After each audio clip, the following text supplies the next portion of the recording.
ओम वक्रतुंड महाकाय सूर्यकोटि समप्रभ निर्विघ्नं कुरु मे देव सर्वकार्येषु सर्वदा। ओम श्री महागणपतये नमः। ओम श्री गुरुभ्यो नमः। हरि ओम। सदाशिवसमारंभां शंकराचार्य मध्यमाम् अस्मदाचार्य पर्यन्तां वन्दे गुरुपरम्पराम्। अस्मद्गुरुभ्यो नमः। श्रुतिस्मृतिपुराणानाम् आलयं करुणालयं नमामि भगवत्पादं शंकरं लोकशंकरं। शंकरं शंकराचार्यं केशवं बादरायणं सूत्रभाष्यकृतौ वन्दे भगवन्तौ पुनः पुनः। ईश्वरो गुरुरात्मेति मूर्तिभेदविभागिने व्योमवद्व्याप्तदेहाय दक्षिणामूर्तये नमः। ओम श्री मेधा दक्षिणामूर्ति स्वामिने नमः। ओम सहनाववतु सहनौ भुनक्तु सह वीर्यं करवावहै तेजस्विनावधीतमस्तु मा विद्विषावहै। ओम शांति शांति शांति। हरि ओम। श्री गुरुभ्यो नमः। हरि ओम। ओम पार्थाय प्रतिबोधितां भगवता नारायणेन स्वयं व्यासेन ग्रथितां पुराणमुनिना मध्ये महाभारतम् अद्वैतामृतवर्षिणीं भगवतीम् अष्टादशाध्यायिनीम् अम्ब त्वामनुसन्धदामि भगवद्गीते भवद्वेषिणीम्। यं ब्रह्मा वरुणेन्द्र रुद्रमरुतः स्तुन्वन्ति दिव्यैस्तवैः वेदैः साङ्ख्यपदक्रमोपनिषदैः गायन्ति यं सामगाः। ध्यानावस्थिततद्गतेन मनसा पश्यन्ति यं योगिनः यस्यान्तन्न विदुः सुरासुरगणाः देवाय तस्मै नमः। So namaste once again everyone. Namaste Guruji. Namaste. Shri Bhagawad uvacha prajahati yada kaman sarvan parthamanogataan atmanyevatmana tushtaha stita prajnastadochyate.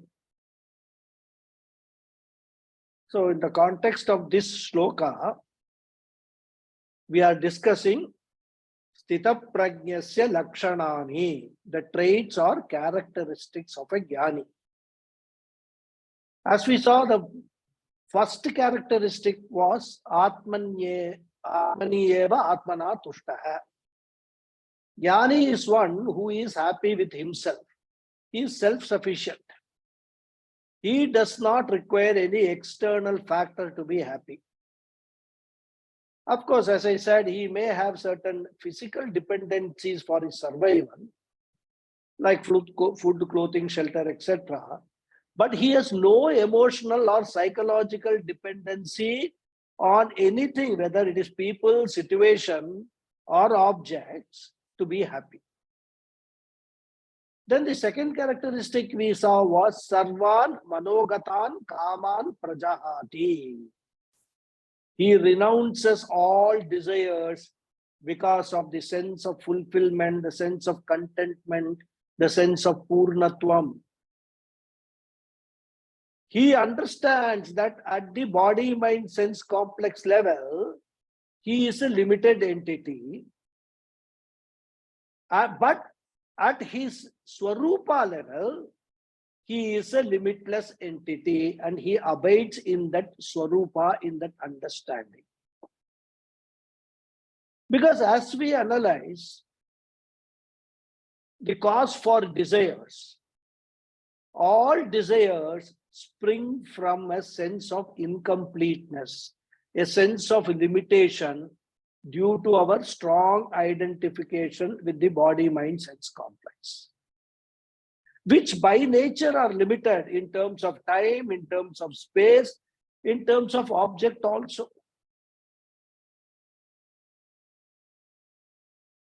So since the jnani no longer identifies with his body, mind, sense complex, he does not suffer from a sense of limitation, and hence he has no desire to be fulfilled.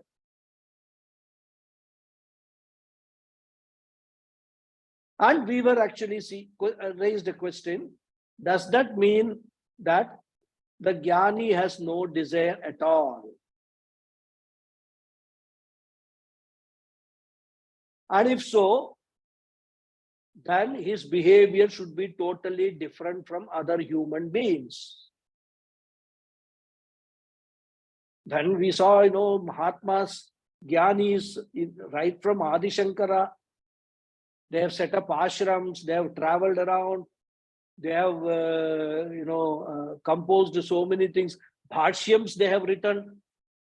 All these things, action on their part, must have it's a basis in some desire.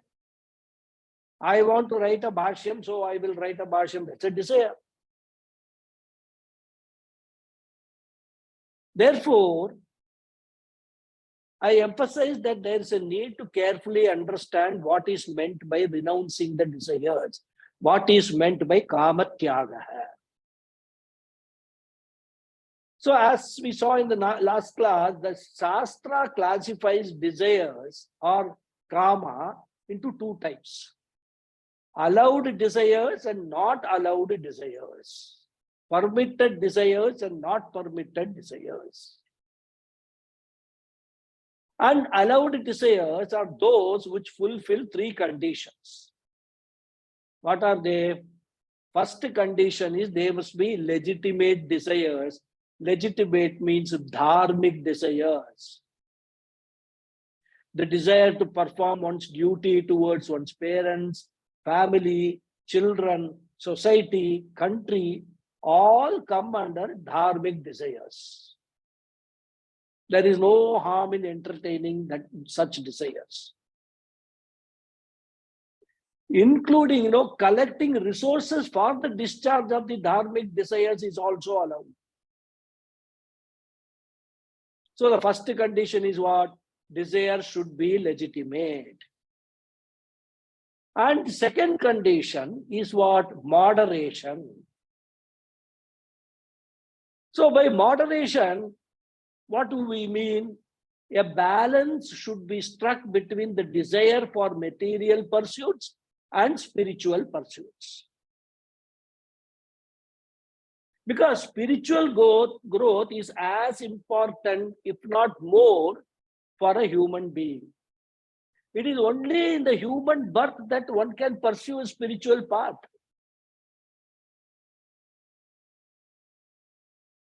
In fact, if you look around, the tragedy is the condition of our society is what it is today because desire for material growth has far outstripped the desire for spiritual growth. And that has brought in all sorts of conflicts, strife, emotional disturbances, etc. So easily we can trace, why our society is like this. We all keep complaining. There is so much this is happening, so much that is happening, crimes, everyday newspaper, I see only all the bad news and all that. That is because most of us have given up, the spiritual path at all. Finding some little time for spiritual or even for a prayer, people are finding it very difficult. There are many homes where the women do not light the lamp. Children do not even go near the altar where there is if at all there is an altar in that house.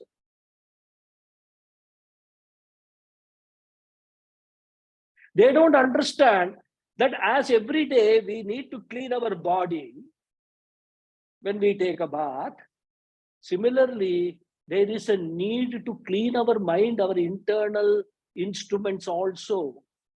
And that cleaning can be done only by one methodology, by prayers, by chanting slokas. That's how we gain purity. Otherwise, we commit so many papas during the day, knowingly and unknowingly. That's why, in our culture, 3 times Sandhya Vandanam is advised, compulsory for everyone who has got Upanayanam. What is the most important aspect of the Sandhya Vandanam? Sandhya Vandanam is a prayaschitta karma. That we must understand what is the nature of that karma. Arghya Pradhanam we do as a prayaschittam. And the mantra, if you understand the meaning of the Sandhya Vandanam mantra, all 3 times we ask for all papas which I have committed. In the morning Sandhya Vandanam, we pray for our papas committed during the night to be burnt by the sun. Yadratriya papamakarsham manasa vacha hastabhyam padbhyam udarena shishna. All these papas which I have done during the night. Surye Jyotishi Juhomi Swaha. I am offering all these papas to be burned by Surya, the brightness of the Surya. Similarly, Madhyanam, when you do same mantra, you say, whatever papa I have done, it goes to say that if I have eaten something which I should not have eaten,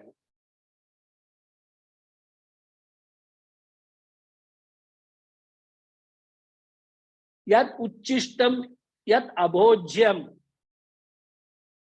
tatva dushcharitam mama. If I have actually behaved in a manner which is dushcharitam, not keeping with the character of a noble person, of a dharmic person, all those papas, please pardon me for that. Similarly, evening also, if you know the Sandhya Vandanam mantra, you will know. So every day, 3 times, the Shastra says, you are committing so many papas, please get rid of them, clean them by praying every day, 3 times a day. Whether you take bath 2 times or 3 times a day doesn't matter.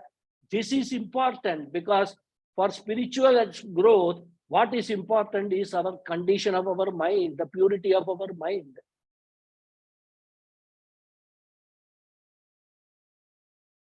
And when people do not follow all these things, what happens?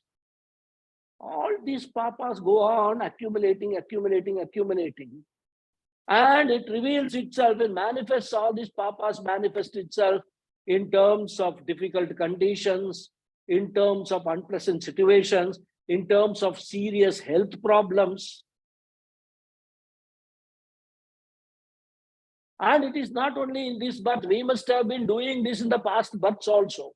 So all that cumulatively visit us. And then we ask everybody, why I am suffering like this? If you are intelligent, you will know the answer yourself, why you are suffering.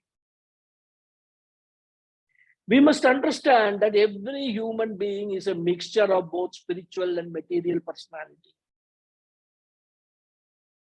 Therefore, a life dedicated only to material gains is a lopsided approach. And therefore, if desires go beyond a limit, there is so much to be absorbed, by the person, that the person goes out of the spiritual center. He doesn't, he puts, spirituality comes very low in his agenda, daily agenda. He loses his spiritual balance, and it's a dangerous life.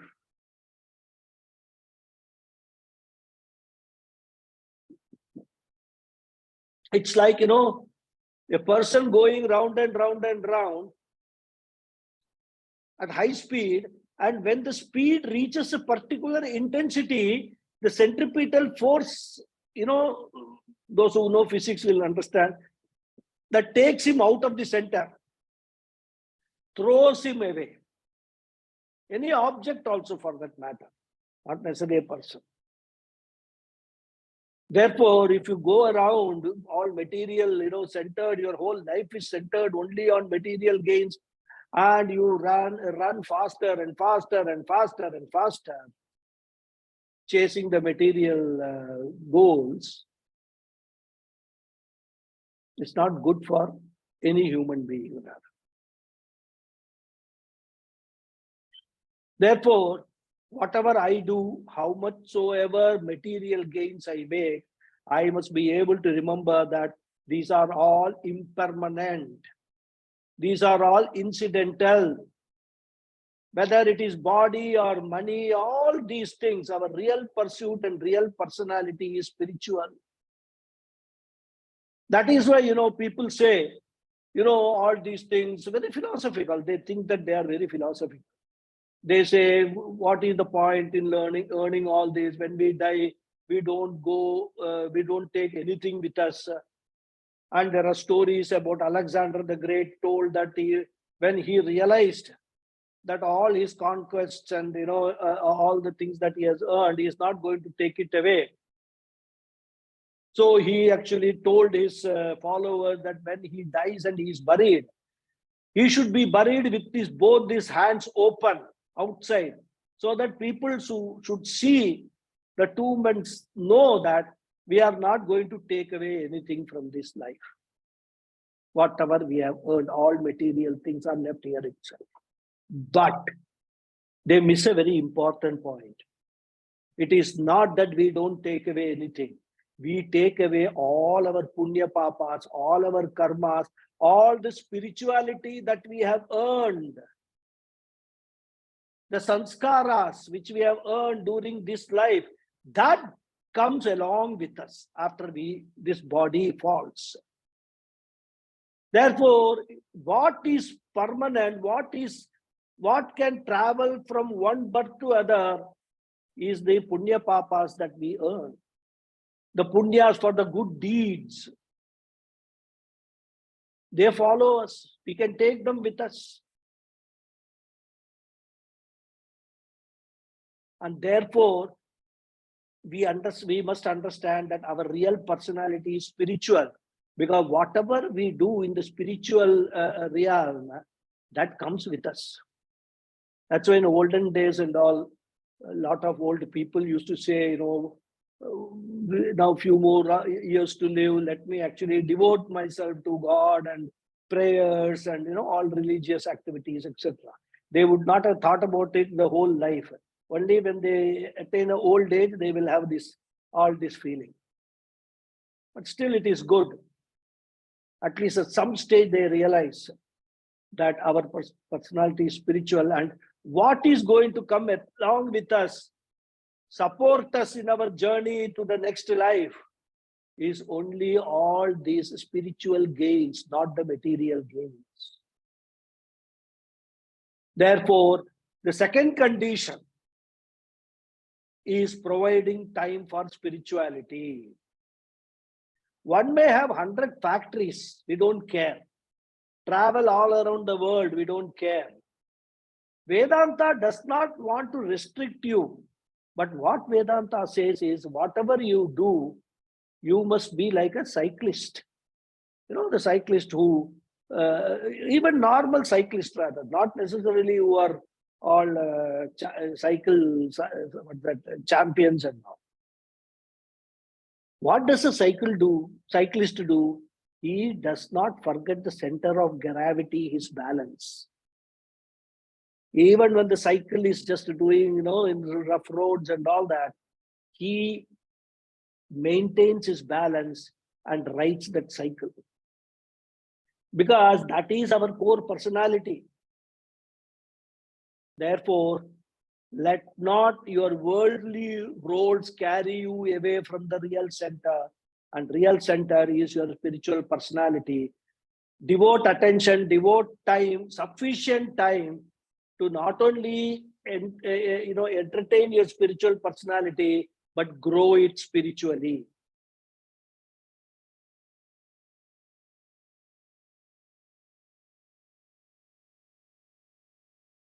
So therefore, second condition of desires is you must set aside some quality time every day for spiritual invocation.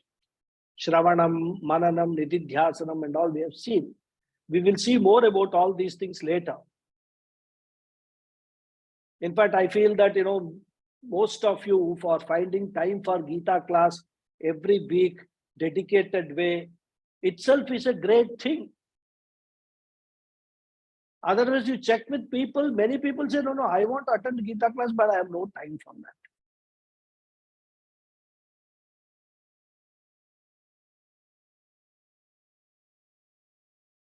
A week consisting of 168 hours, 7 days, they don't find 1 hour time for a Gita class. This is the excuse they give. They are very busy people. Therefore, at the minimum, even if you are unable to attend the Gita class at your home also, set aside some time for your spiritual pursuit, for your spiritual growth. Be with yourself without any entertaining any thought other than me. So this is the second condition. You can fulfill all your desires, no problem. All legitimate desires you can fulfill, but have some time for spirituality also. Some basic spiritual disciplines. Krishna himself will talk about this, all about this later rather. So this is the second condition. The third condition is another very important condition, but a difficult one. And what is that? All these desires, legitimate desires, moderate desires, they should be non-binding desires. That's the third condition. So there is another way we can classify the desires. Binding desires and non-binding desires. What is the difference? A binding desire, when unfulfilled, has the potential to upset you, afflict you, cause immense emotional disturbance. Whenever we have a desire, whether binding or non-binding, we endeavor to fulfill it, isn't it? But whether the desire will be fulfilled or not is not totally under our control. As we saw before, karmanyevadhikaraste ma phaleshu kadachana. I can have wonderful plans for my child. What all he should do, he should become a doctor, an engineer, this, that, and IAS officer. So many things I may have dreams. He should earn a 5-figure or a 6-figure salary. And when I am old, he should take me around the world. All these plans I can have, no problem. In fact, many parents have such plans, such dreams. But when this boy grows up, he is interested in totally something else. He may want to become a cricket player like Tendulkar. Even that is okay. He may want to become a cricket player like Tendulkar, but he may end up, not even in his school or college team rather. Then there are other boys who look like people like Bill Gates, Steve Jobs. They were all school dropouts, yet they have become big people. Why should I study? Why should I continue in school? I will also become a school dropout and become one like a Bill Gates or Steve Jobs, etc.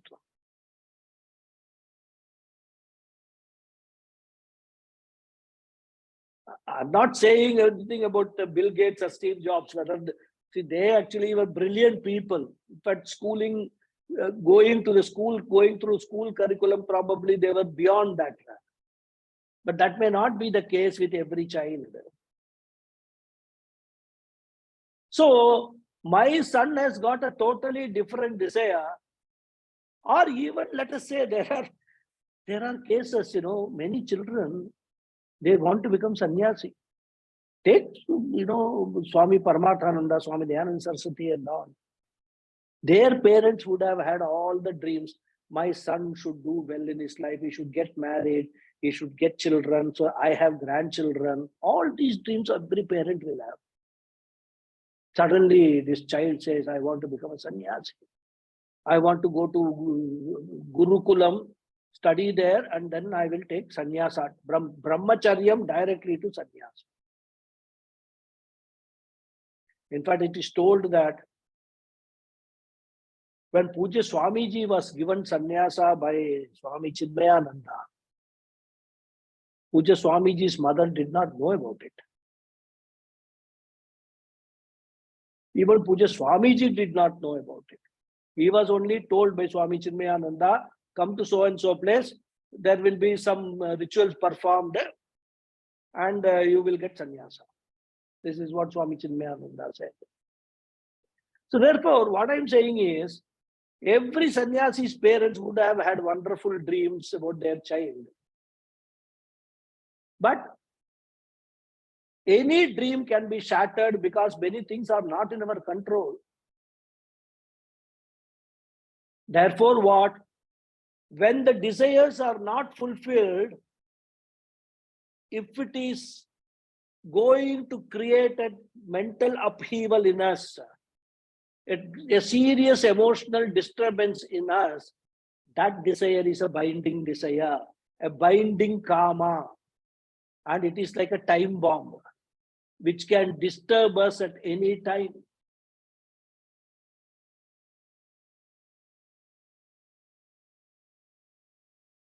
And we can see the lamentation of many senior citizen, old people. I never thought my son will do this. Day after day, they go on lamenting. All because they had a desire which was a binding desire, and their child did not, what happened to them, what the child did not fulfill their desire. So they lament. In modern times, many parents have got this, still they are entertaining the desire. They are not seeing the reality. They are not being rational. They feel that in their old age, their children will take care of them. And when the children don't have time or don't have the inclination to do that, the binding desire collapses.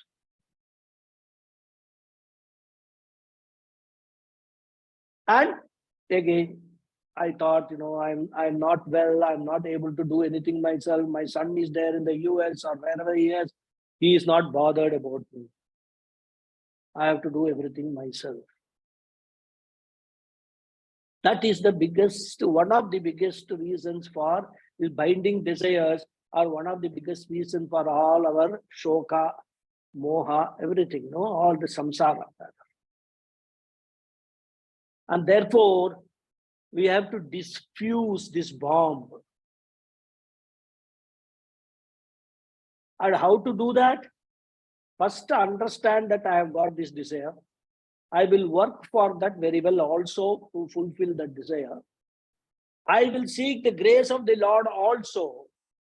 But in spite of all these things, there are chances that they are not fulfilled, or they are not fulfilled to the extent that I want. And when such a situation happens, I am mentally prepared to take that also. This mental preparedness is diffusing the bomb.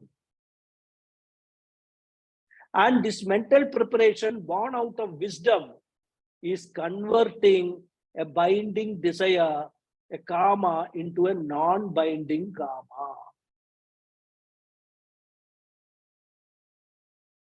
It means what? It is converting a desire into a preference.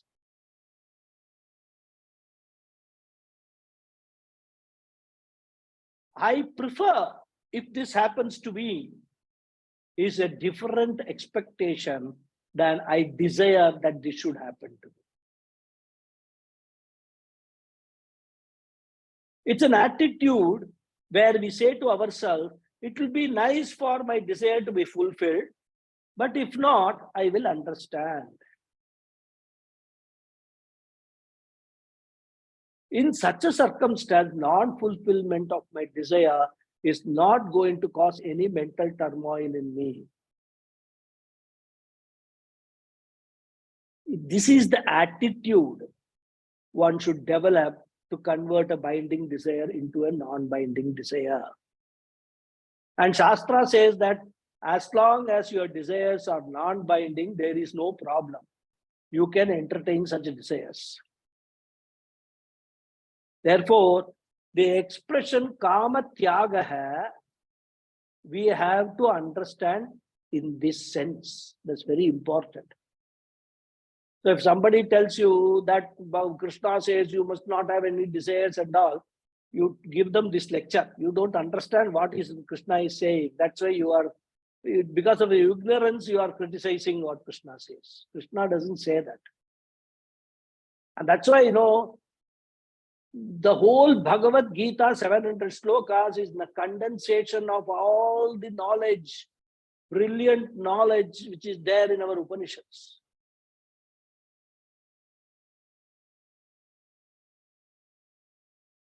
So, in order to understand what is there in Bhagavad Gita, we require a guru. And guru from the parampara, who has understood himself and he is able to unfold the messages of the Bhagavad Gita. Every word needs to be interpreted, needs to be understood properly.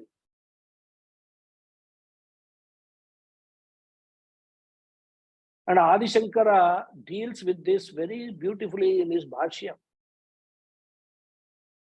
He points out that in the Shastra, such a kama, which is a non-binding desire, is called Shuddha Kama. What is Shuddha Kama? Shuddha Kama is a desire which fulfills these three conditions. As we saw, first one, legitimate. Condition 2, moderate. Condition number 3, non-binding. If all these three conditions are there, that kama is Shuddha Kama. You can have any number of Shuddha Kamas, no harm. Even Jnanis have got Shuddha Kamas. As I said, it is because of a desire alone that Adi Shankara wrote number of bhashyams. He wanted to bless the humanity, help the humanity. That was also a desire only. And Shankara points out, he quotes from the Upanishads. He says even Bhagawad had a desire to create this world. The Taittiriya Upanishad says, Sokamayata bahusyam praja yete satapo tapyata satapastaptva idam sarvam asrijata. Very poetically said. So kamayata, saha kamayata, he desired. Who is the Ishvara desired? Bahusyam prajayeti.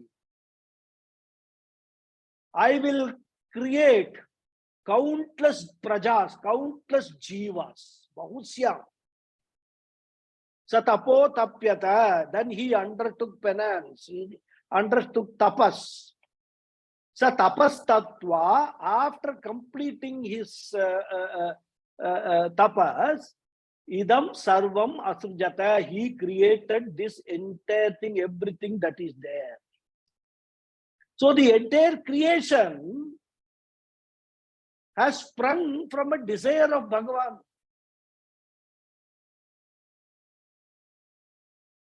So desire as such is not at all condemned by Shastras.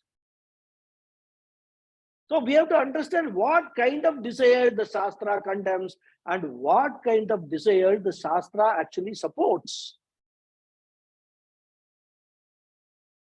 And that is why in his Bhashyam, Adi Shankara raises a question.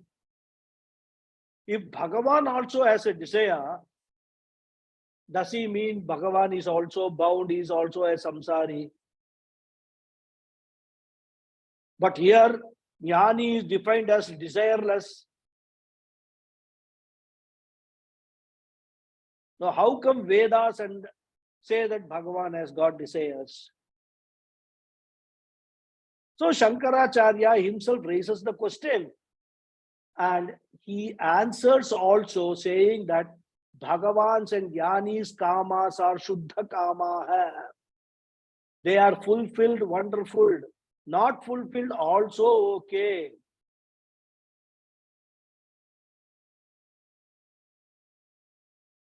Swami Paramatmananda gives a very beautiful example.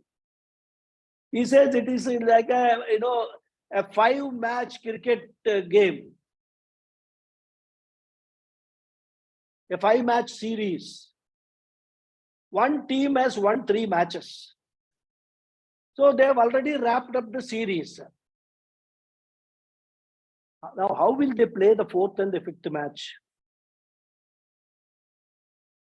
They will just enjoy, because there's nothing to lose. If they win also, it is okay. They lose also, it is okay. But they will not be focusing on winning. They will be focusing on enjoying the game. This is called Jnani's Lakshana. So he says, if you want to understand Jnani's attitude, just watch the 4th match. They will play very well, enjoy the game. So many records they would have probably create. And if they win, it is great. But if they lose also, there will be nothing to lose because they already have the cup with them. They have already won the cup. This is the Jnani's attitude. For the cricket team, only the 4th match is like that. But for a Jnani, the whole life is like that.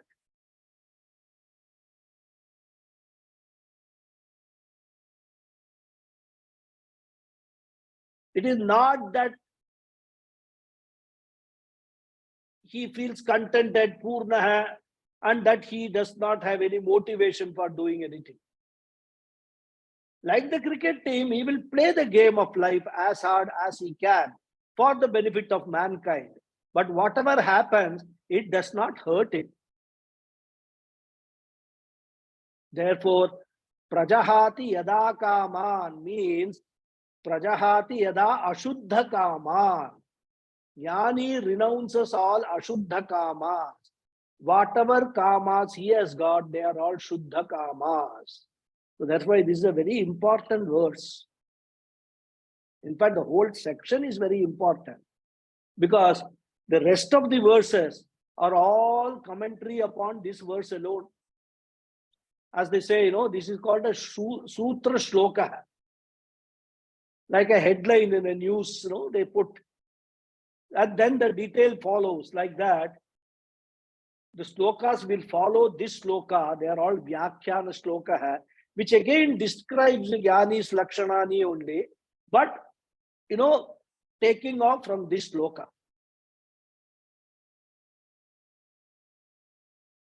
So this is the 3rd stage of converting prajna into sthita prajna, jnanam into jnana nishtha.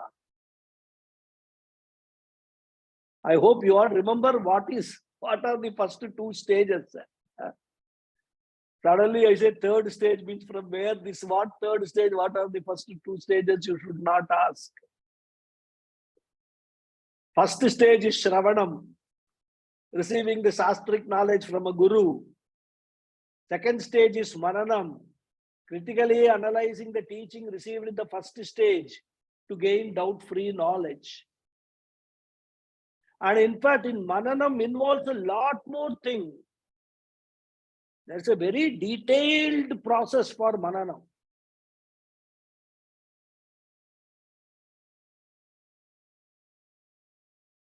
One has to do first Pramana Vichara. then prameya vichara, then prayojana vichara. All these are all involved in mananam rather. When another occasion I will talk about all these things in more detail. Pramana vichara, whatever is being taught, whatever the Guru has told me, what is the means of knowledge for that? Where does it say that this is what the correct interpretation is? Pramana vichara. One should first get convinced about it. And what is the type of pramana? Whether it is, when we say Shastrik pramanam, whether it is Shruti pramanam, Smriti pramanam, or pramanam based on Puranas and Itihasas. All these analyses are all involved in the Mananam stage. Mananam is not just reading one or two books and then, okay, saying everything is fine. Even an iota of doubt about what has been taught in the Shravanam stage should not remain in the mind. Then only it will become a conviction. It will become a spiritual seeker will be convinced about what he has learned, what he has received from the Guru. And the third stage, where he gains sufficient emotional strength from the knowledge that he has gained. So this is the third stage, converting prajna into sthita prajna. And such a person is called sthita prajna. Such a person is called jnana nishta. Such a person is called atma nishta. And there is also another name, another title which is used, Jivan Mukta. He is a liberated person while living itself. He has attained moksha in this life while living itself. And this Jivan Mukti concept is there only in Advaita Vedanta. No other darshanas talk about Jivan Mukta. Therefore, he has insulated himself. It's like a person who has insulated his hands and legs and can touch a live wire and it will not give him any shock. Similarly, this person has insulated himself by Jnanam glove. The glove of Jnanam he has used on himself and nothing in life shocks him. That is a sthita prajna. And Bhagavan Krishna continues. Next sloka. Dukkeshu anudvigna manaha sukeshu vigata spriha vitaraga bhaya krodha sthita dhir muniruchyate. So if you remember, Arjuna gave three titles, Sthita Prajnasya Ka Bhasha, right? One is Sthita Prajna, then Sthita Dihi. What was the third one?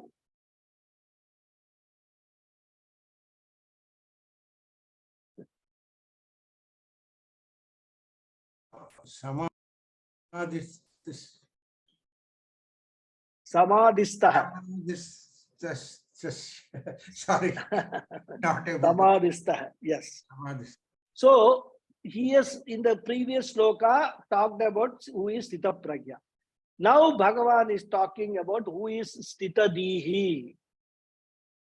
The Anvaya for the sloka is Vigata Spriha Sukeshu Anudvigna Manaha Dukkeshu Vita Raga Bhaya Krodha Uchyate Munihi Sthita Dihi. So Vigata Spriha Sukeshu, one who is free from craving amidst pleasures. Sukeshu, pleasures. Anudvigna Manaha Dukkeshu, whose mind is unperturbed in troubles. Vitaraga Bhaya Krodha, who is free from attachment, fear, and anger. Uchyate, it is said to be Munihi, a sage, Sthitadi, of firm knowledge. So the one who is free from craving amidst pleasures, whose mind is unperturbed in troubles, and who is free from attachment, fear, and anger, is said to be a sage of firm knowledge. This is the very plain meaning of the sloka. So in this sloka, Bhagavan further describes the trait of a conduct of a jnani. How does a jnani respond to situations in life?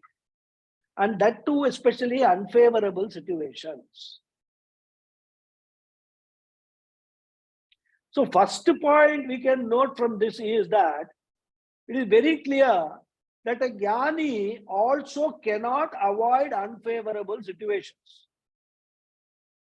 Not that becoming a jnani, I can avoid all painful or difficult situations, because jnani or ajnani, we are all born with our own prarabdha karma.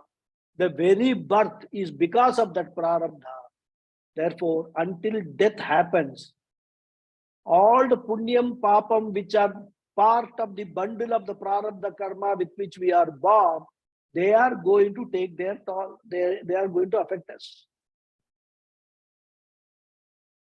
As we saw in Tattva Bodha, a jnani may not create fresh punya papam. He may not acquire agami karma, but whatever punya papa he is born with, he has to live that. I hope you all remember all these terminologies, agami karma, sanchita karma, etc. If you don't, it will be either your karma or my karma. Especially those who have done the, who attended the Tattva Bodha classes also. Anyhow, so a jnani does not add to his fresh karmas, that is agami karmas. But whatever karmas he is born with, he has to either enjoy or suffer the results of those karmas.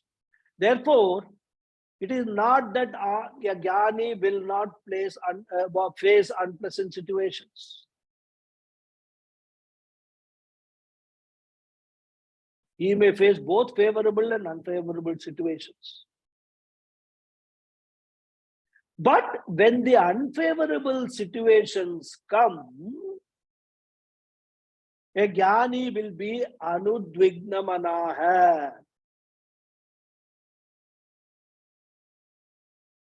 Jnani's mind is so emotionally strong that he has got a shock absorber called jnanam.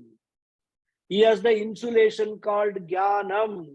So no unfavorable situation has the potential to cause any shock to a jnani.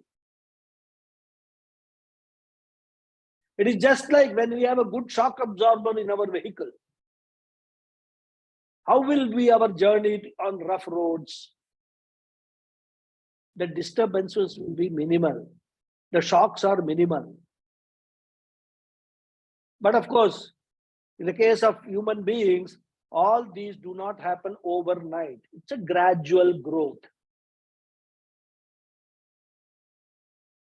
As even we learn to assimilate this teaching, the mind gradually becomes strong. And as I said in the last class, we can measure the growth of strength of this mind. What is important, what is not important is whether you go through the Gita, you go through the Upanishads. What is important is whether the Gita teaching, Upanishad teaching has gone through you. Is it making a difference to your day-to-day life? Can you feel the difference? Can you measure the difference? And as I discussed in the earlier class, Swami Paramathananda ji gives a beautiful measuring methodology. It is called FIR. Easy to remember also. This FIR tool is useful for constantly monitoring the state of our mind.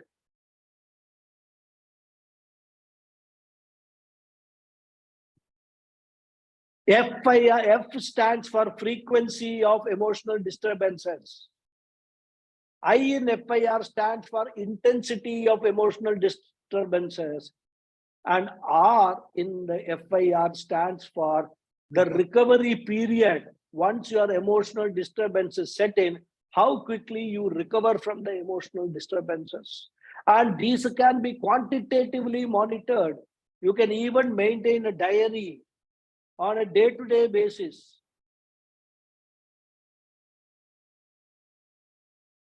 And if all these three parameters, the frequency, the intensity, and the recovery period, are progressively reducing, that is, the frequency is reducing, the intensity is becoming less and less, and the recovery period is also becoming shorter and shorter, then we are making progress.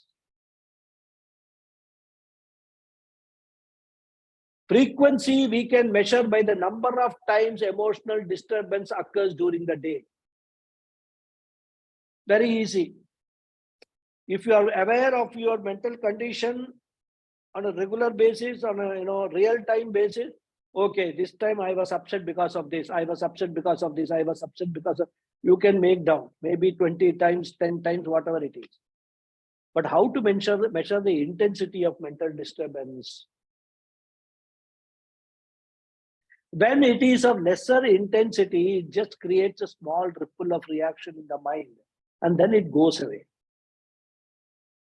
But when the intensity of the mental disturbance increases, then it begins to overflow into our vak, the organ of speech. The words are affected. I use powerful words and hurt other people. I curse, I shout. That is mental disturbance overflowing into mana and vak. From mana into vak, that is from the mind to the speech. And if it is still more intense, from the speech, from the vak indriyam, it overflows into the physical body also. You must have seen some people when they are totally disturbed, angry, the body shakes. Some people feel very heavy, gasping. They gnash their teeth, lips are shivering. Does it remind you of anything? First chapter, Arjuna. Siddhanti mama gatrani sukham cha parishusyati mukham cha parishusyati vepatuscha sharire me romaharshascha jayate. Height of emotional disturbance. Whole body is affected. Sweating, all that takes place.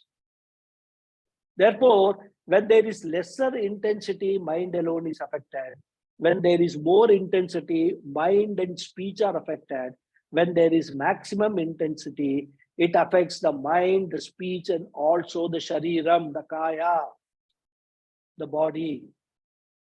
From that, we can know to what extent assimilation is taking place, to what extent the intensity is, we are able to gain control over the intensity. So the second test is what? Intensity. First test is frequency. And the third test is when I am disturbed or affected by an adverse or unfavorable situation, how much time I take to recover or come back to balance. The recovery period, balancing period, you can call it. So when the intensity is more, the weakness of the mind is also more, then it does not recover easily. It could even turn into a trauma. It could be so deep that the whole day I am upset. And on some occasions, I am upset the whole week. Sometimes the whole month I am upset. And there are cases where people are upset for the whole year. They will have a problem with somebody. They will stop talking to that person. They will hate that fellow's very presence. This may even go for decades rather. So, what we should monitor is that this recovery period also should become lesser and lesser. This is the sign of knowledge getting converted into emotional strength. More emotionally strong the mind is, the lesser will be these three: frequency, intensity, and recovery period of the mental disturbance. And I will repeat the disclaimer again, which I said in the last class. All these measurement methodology should be used for evaluation of our own spiritual progress. They are not meant to be used to judge other people, your friends or family members or somebody known to you who is in the spiritual path. You must not set down on the diary, Mr. X spiritual growth, and then start how many times this fellow was mentally disturbed, how many times, what is the recovery period and all that. That is not, what the Shastra means. This is all mentally, it's meant to only purely for one's own use. And a jnani is the one who has got a strong mind. Therefore, dukkhechu anudvigna manaha. So disturbance can be because of unfavorable situations. Sometimes disturbance can also be because of favorable situations. A person may become so excited.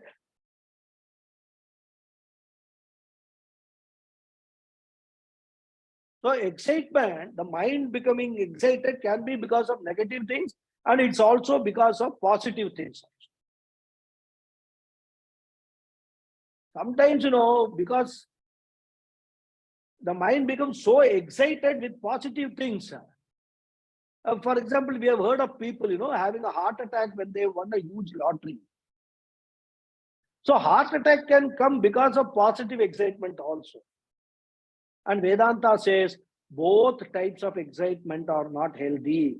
Both types of excitement is not good. Biologically, it is not good to get overexcited. So who is a jnani? Sukheshu vigata sprihaha. Even when there are favorable conditions, he is not carried away. Vigata sprihaha. He is dispassionate. He is balanced. So both these things, what it results in short, Vita Raga Bhaya Krodaha. Vita means free from. So he is free from these basic emotional problems. What are they? Raga, Bhaya, and Krodaha. If you remember, in the first chapter, we defined samsara as what? Ragaha, shokaha, and mogaha. Ragaha means attachment. Unfulfilled ragaha leads to shokaha, which then leads to moha, delusion and confusion. This combination of the three was defined as samsara. Since a jnani is free from attachment, there is no trigger for him to be bound by samsara.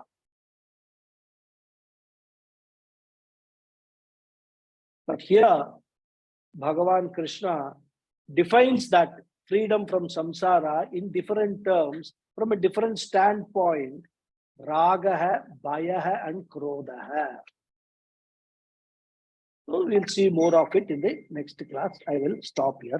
Okay.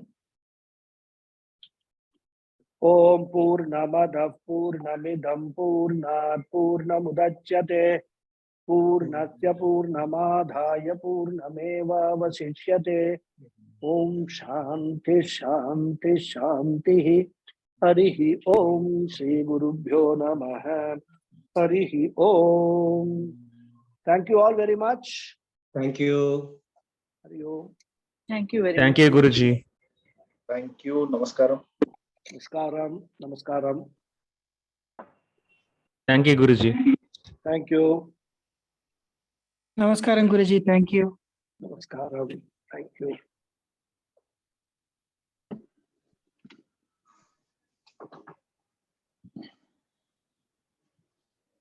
किंचित प्रश्नमस्ति वा?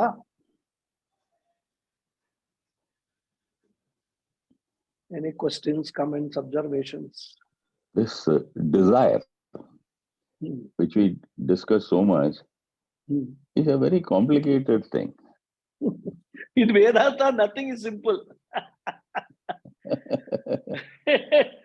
See, that is why once you understand it, then it becomes simple. It's like mathematics. It's very complicated for people who have no inclination for maths, right? Most children, they're afraid of one subject in the school is mathematics. But then there are children who correct. score 100 out of 100 in mathematics. So Vedanta Without a is no doubt, yes. different. Because you see, ultimately, that's what Puja Swamiji says. What is Vedanta? It is the grand equation. Tat is equal to Tvam. Okay. That is the equation, right? Tattvamasi is what? He says it's a mathematical equation. Tat is equal to Tvam. Now you are solving that equation through the entire Vedanta study, right? If Tat and Tvam are same, there is no equation. 4 is equal to 4 is not an equation. There is no need for an equation for that. But if they appear to be different, but they are same, then you require an equation. For example, 5 plus 1 is equal to 4 plus 2. Now, no single digit in this is common. Right? 5, 1, 4, 2 are all different digits, but the equation is 5 plus 1 is equal to 4 plus 2. So to understand that, you must have the understanding of mathematics. How these things which appear to be different are the same. And that's why Puja Swamiji very beautifully says, the whole Vedanta is nothing but solving this equation. Tat is equal to Tvam. Solve that equation, you have master of Vedanta. But it may appear simple, it is a very complex thing. It's very complex thing, certainly complex because we are totally new to it. We have actually, unfortunately, in our generation and all, we do not even have a background of the Karma Kanda. I mean, we have not gone through any Vedic studies. We have not studied the Vedas, gone to a Gurukulam or a Patashala and studied all that. Even if we had done that for 10 to 12 years of our life, we would have got an overall picture or a perspective of what these Vedas are all about and what is life is all about and things like that. Unfortunately, we have been denied that opportunity also. And when we suddenly land on Upanishads, Bhagavad Gita, Vedanta and all that, it appears very difficult. It takes a long time. And it is not that somebody has attended a 3-year course or a 5-year course in some Gurukulam. Each one comes out like fully knowledgeable about all these things. It is a lifelong study. We have to continue doing it. But the more you do, the more these things become clearer and clearer. And that is my personal experience. Honestly speaking, I look forward for these classes mainly because when I am teaching you, my own concept, the doubts which I have got in my mind, they become clear now. So that is how it will be. But yes, the desire is a very complicated, a very, I would say, involved discussion and understanding this subject matter of desire. See, people who have finished with their career and all that, probably they can appreciate. But people who are just growing up in the career and climbing up a ladder, for them, you say, why concentrate more on dharmic desire? I think it is a little too difficult. See, dharmic desire means, that's quite true. In today's context, it appears extremely difficult.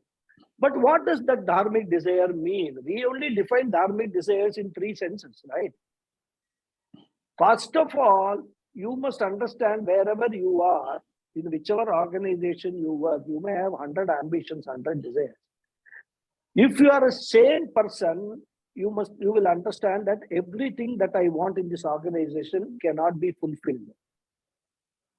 That first understanding should come rather, right? So you must develop an attitude, whatever I get well and good, I will do my best to gain whatever I want. But for whatever reasons I don't get it, I am not going to be heartbroken because of that. I am not going to become bitter because of that. That is a very, it's nothing difficult to do, but one needs to know that my attitude should be tuned towards such a thing. Then it should be legitimate.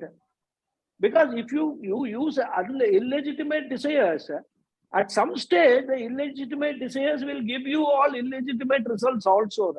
At that time, you will discussed. That's what we discussed last week. The desire tends into greed. The desire tends into greed. So there again, we must be aware that I must only pursue legitimate desires. It's not difficult, but as you say, one needs to have at least a starting point. And the starting point, how you will get, unless you have got a spiritual personality as a part of your own personality, you will automatically get that kind of a, whatever happens, I am not going to do anything wrong. I will be fair to all the people. So that kind of attitude one develops. Can upbringing have an influence on this? Upbringing can have a partial influence on this. As I say, we must understand that every human being is composed, or his character is composed of 4 elements there. I told you earlier also, probably I don't remember. Number 1 is past karmas, is past punya papas he comes with. Past karma. So that is one part of this, right? I'm not saying it's 25% or this is one part. Right? The second part is samskaras which he has developed in the past, which he brings along with him rather. So you will find that a set of parents who are very religious, they have got a child who is not at all religious. Even though they act as a sort of a role model for the children. Or the contrary is also true. If the father may have no religious inclination, but you see the son, involving himself right from childhood in all sorts of religious activities. And these are all not theories. I have got practical examples now. So the second aspect is the samskaras which they bring along with them. That is another aspect which determines the personality or a character of a person. The third is upbringing. What kind of an upbringing you give? Like Kabir Das says, boya ped babul ka aam kahan se paaye. So if you have put what seeds are sowing, not necessarily that so you may think it will grow like that. But upbringing is like nourishing the plant. You keep on doing your job, whatever, to the best of your ability. And the fourth one is also equally important, which is when the children go into the society, what kind of company they get, whether they get good company, bad company, spiritual company, or company which only believes in going on Friday, Saturday, Sundays, go and drink and make merry kind of company, charvaka company. That is the fourth aspect which actually molds the personality of a person. So whenever we look at any individual, we must understand that that individual is composed of these 4 components. Parental care or parental upbringing only is one part of it. Therefore, I will always tell parents, if your child is not behaving the way you want him to behave, don't get upset. Because whatever you have done your best. But whatever the child becomes is not in your control at all. The other factors which are there, which impinge upon the character of the child, how that child becomes, a full-blown flower or whatever it is. You never know. And many times, all these things don't come up at the same time. A person may be a particular character up to a particular age, suddenly he changes everything. He becomes totally different personality. That also is possible. So we must never ever become judgmental, whether it is others or whether our children or not. Take everything as it is. That is why acceptance is most important. But all these are all requires a lot of introspection, study, gaining knowledge. We must feel that I need to do this for my own self. Then these things will come. Yeah. Yes. Yeah. Thank you, Guruji. Thank you very much. Thank you. Yeah, somebody was saying something. Was that? No, the wisdom comes after retirement. Unfortunately. No, it is not that. There It is is some actually spiritual thing in the family, but still, the desires, it becomes a part of this in the career. true. But you also have got people like Swami Paramatmananda, Swami Dayananda, so many sannyasis. What about them? They also were born like you and me only in families which had a lot of desires. But for them, the whole life changed. Puja Swamiji had a good, he was working in some press or something, something. Suddenly, he totally, everything changed. He said, let me go to Vedanta. So, we can't say for sure. But for us, we got into a rat race early in our life. And we have been running that race without knowing. After retirement, what has happened? We have got time. And I would look at it very positively. That time we are spending it, or at least trying our best to spend it in the proper way, in the way our scriptures want us to lead our life. Instead of becoming a member of some club, going there every day evening, playing card games, having a couple of drinks with it. There are so many people, retired people you are talking, they do all these things. In fact, you just see how many retired people, all these clubs in all cities like Chennai, Bombay and all, thrive by retired people only. Working people, seldom, they only go on weekends. Every day you go, I've got this Bombay Gymkhana, this Bombay Golf Club is near my house. Chembur Gymkhana is there where I am a life member. Go there. This is only everybody sitting, playing, gambling, all those things. They don't even have an idea of what they could make their life into that.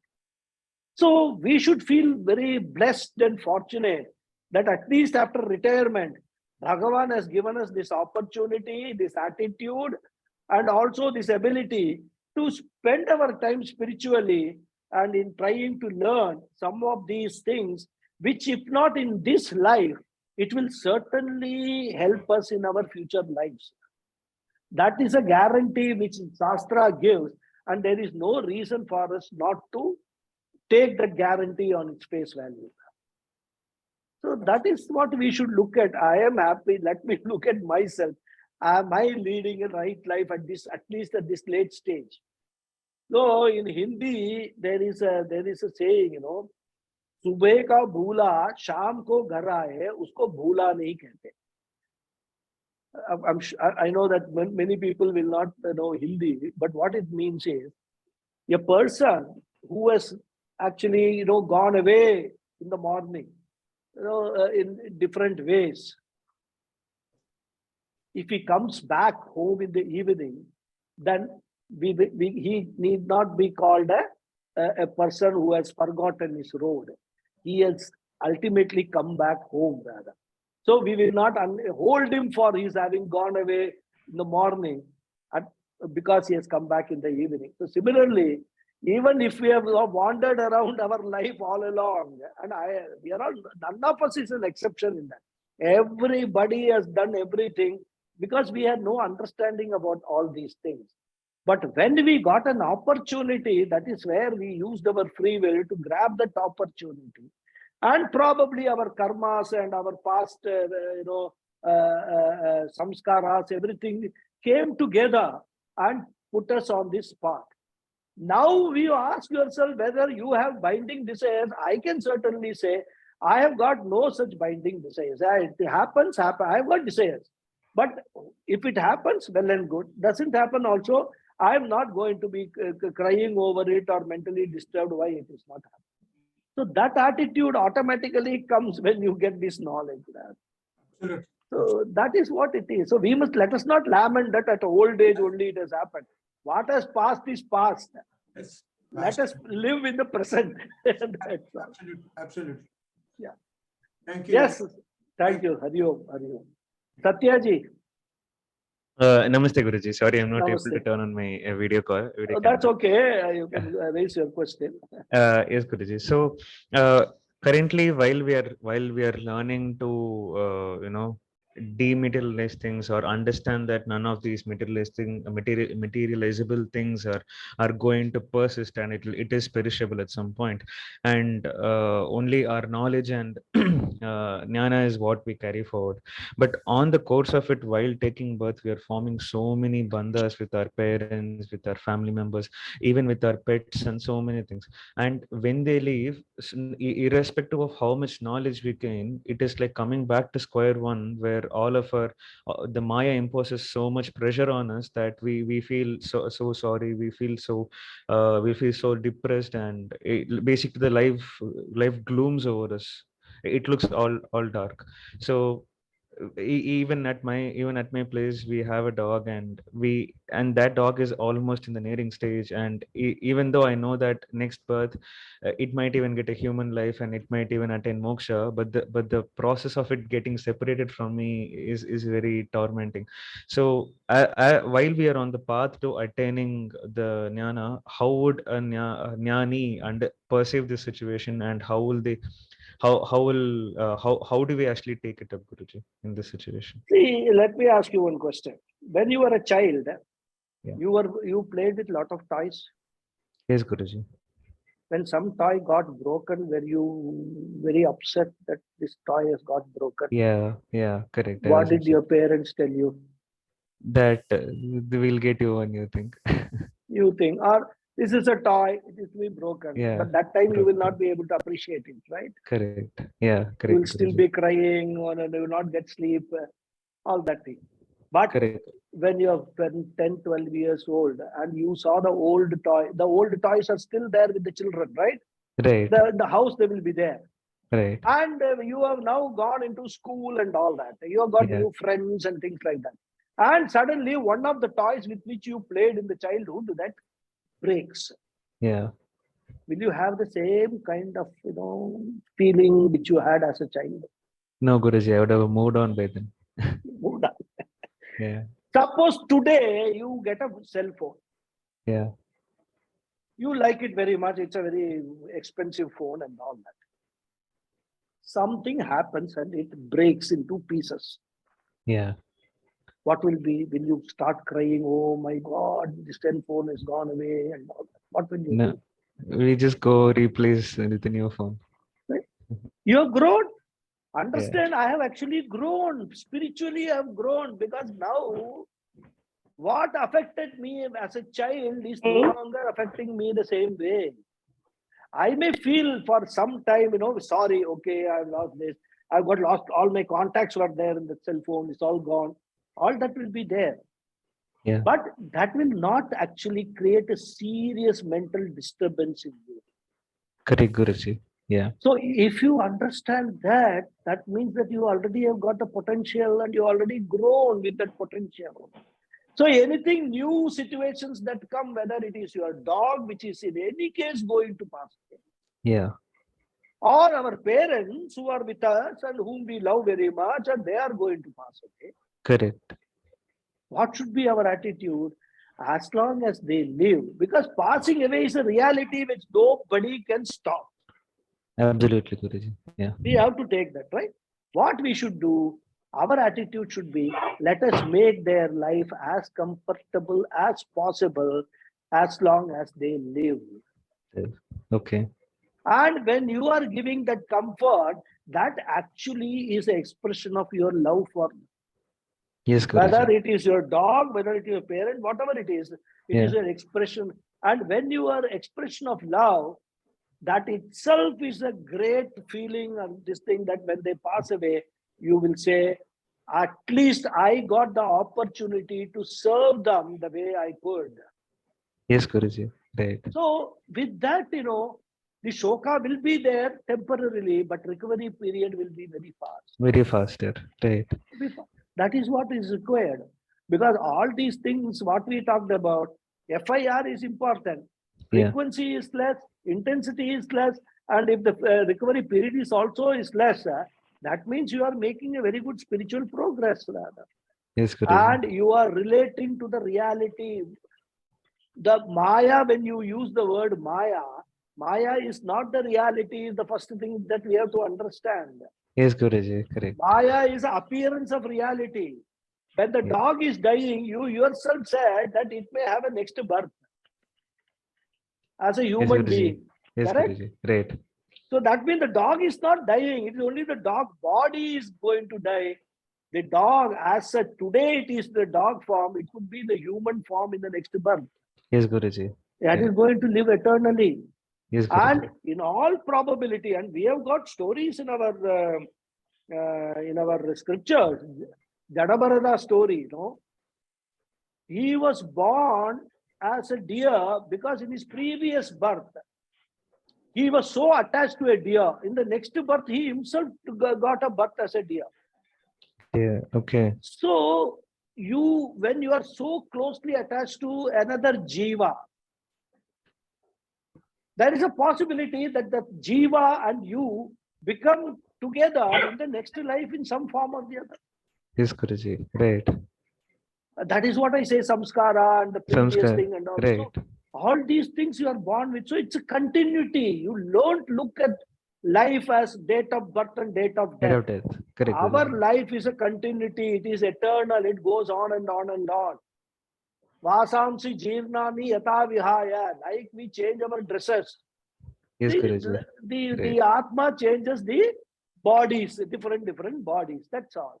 Yes, Guruji. I actually read it somewhere, Guruji, that when I think in lot of our communities, like some communities, when a person dies, they mourn for 11 days, and some communities they mourn for 16 days.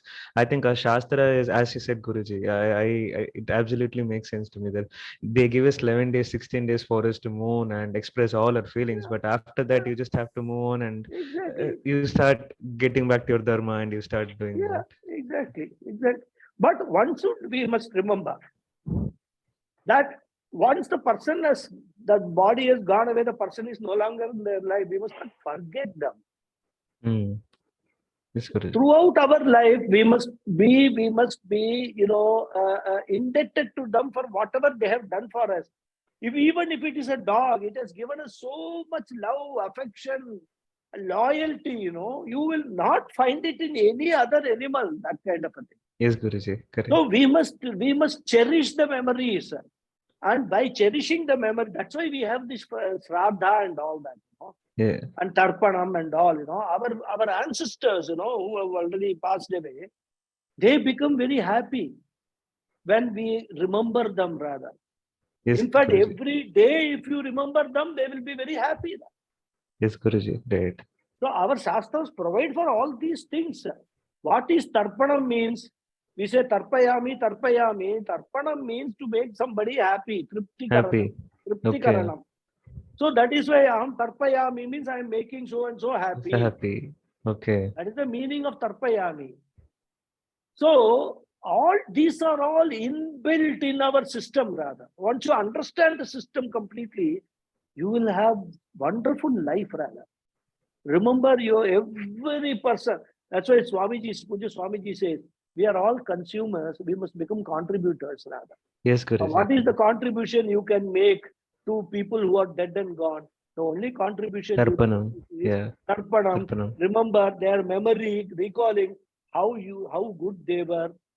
So many children have got this problem that they feel that their parents have not done anything for them. That's very wrong, Guruji. Parents No, do not wrong. has At their age, that's yeah, what it might sound like that. Correct. But when they grow up, when they understand, when they have their own children, then they realize what their parents have actually done for them. Correct. Yeah, So this is the life cycle. This is how samsara works. Right? correct. So the parent should not feel upset if the child complains, "You, what have you done for me?" Parents should not get upset. Right. They'll say, "Okay, this fellow comes with certain samskara. I have tried to do my best to correct this fellow. He is beyond me. So let it be like that. I am not going to be affected by it." That's all. Right, Guruji. Right. But That is how it is. thanks a lot for the answer, Guruji. I mean, I feel much better, even more enlightened. So thanks a lot, Guruji. Yeah. This is all a growing process, We have to follow that. Yeah. Yes, Okay. Guruji. Thanks a lot. Hari Om. Thank you. Anybody else? Any other question? Yes, Sulekha ji, you have any question? No, Guruji, no question, but thank you very much, and to Satyaji for the question that he raised and for your response. It was very profound, and I think it's also very practical what you had mentioned. And it's also See, though, as long very as we don't get aspirational. carried away emotionally, if we are keeping our emotions in check, rationality automatically comes, practicality automatically comes. Right? We lose that delusion, moha, because we become deluded. Yeah, you were saying something?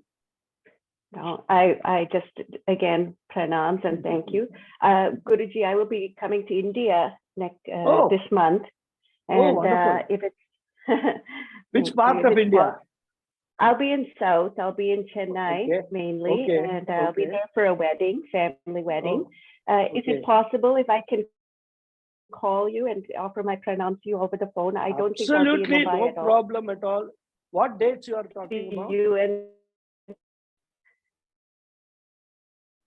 Which are the dates? I'll be arriving in November and staying for about November 24th to December 16th. Yeah. I will be very much in Bombay during that time. So you can always call me. Of course, I may be, wait. From 1st December to around middle of December, I may be in Coimbatore. Okay. In any case, we've got a program. I'm coming with my mother. Of course, you've met her, and my elder sister. So we will be doing some traveling. We will be visiting a few places. So doubtful at this point whether or not we will be in Coimbatore or just see if it is possible. It will be nice to meet up again. I know, and please, my pranams and best wishes to Raji and the whole family. And of course, but my mother and I and my elder sister, who you didn't meet. I'm very keen to meet your mother. So let us see. I will pray that either you come to Coimbatore. If you are unable to come to Coimbatore, maybe I will travel somewhere to meet her. How such nice. A noble soul. Yeah. So we will see that. We will be in touch. Yeah. I will definitely call you and offer my pranams to you, and Amma will do so as well. Sure. Whether we meet in person or not is that's slightly irrelevant. Non-binding desire. If it and happens, of course, good. If it doesn't happen, also not a problem. I think what you have said in today's class, as well as in previous classes and in satsangs, is seeing how it manifests within one's own life, and how one responds to a situation. I certainly have noticed some changes, and I am very, very, very grateful to you and to all of the students who have asked so many wonderful questions, because only through them and through you there has been a recontemplation of things and a re-examination of one's own responses. But I saw Amma yesterday, and we both had mentioned that we would like to at least give our namaskarams and pranams to you over the phone, and over which way. The good news was yesterday my visa came. So I'm very, very happy that at least that part and the tickets have all been booked, and we are all very, very happy to be able to return home. Very nice. That's very nice. So I look forward to that. Okay. Namaskar. Thank you very much. Namaste and namaskar. Hari Om. Thank you. So we'll close the session. Dhanyawada. Dhanyawada hai. Thank you. Hari Om. Dhanyawada, Guruji. Dhanyawada hai.